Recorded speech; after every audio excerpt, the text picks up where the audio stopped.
She stood in front of the Klan and refused to back down. Mary McLeod Bethune ran a school for black girls in Florida. She organized voter registration and civic power for black women, but the Klan didn't like that, and they marched on her campus in 1922. Mary acted fast. She ordered the students inside and locked all the doors, and she took her stand in front of the school. The Klan entered the campus grounds, but once they saw her, they quickly left. She didn't just protect her school, she protected her community's right to vote and be seen. She knew that education plus organization equals power, but power made her a target.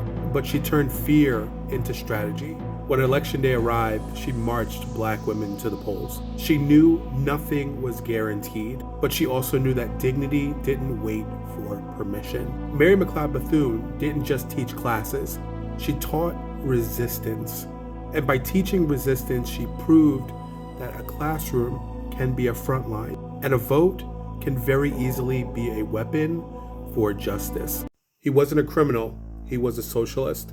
Eugene Debs ran for president from prison, and he got 1 million votes. He was a railroad worker, and he turned into a union leader to fight for the poor. But when he spoke out against World War I, the US government threw him in jail under the Espionage Act. They tried to silence him, but his voice was louder. From his cell in the Atlanta Federal Penitentiary, Eugene Debs ran for president in 1920. He couldn't campaign, he couldn't give speeches, he couldn't even vote for himself. So the message had to travel from person to person, leaflets, letters, and word of mouth. And it worked. 1 million Americans voted for prisoner 9653. But his campaign wasn't just about votes. It was about defiance, to prove that his ideas couldn't be jailed, although he was. Even from behind bars, he became a symbol. Democracy belongs to the people, not the powerful, not the rich, and not the well-connected. And he was proof that conscience can outvote control. Black people taught him how to fight fascism.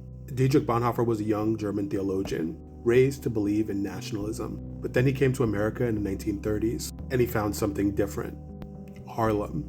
He went to Abyssinian Baptist Church in Harlem, a church that had been there since the early 1800s. It was run by black people. He heard sermons about resistance, freedom, and the power of community. He began to see his faith as something that needed to be used to stand up against injustice, not something to hide behind. He watched black preachers call out racism and imperialism.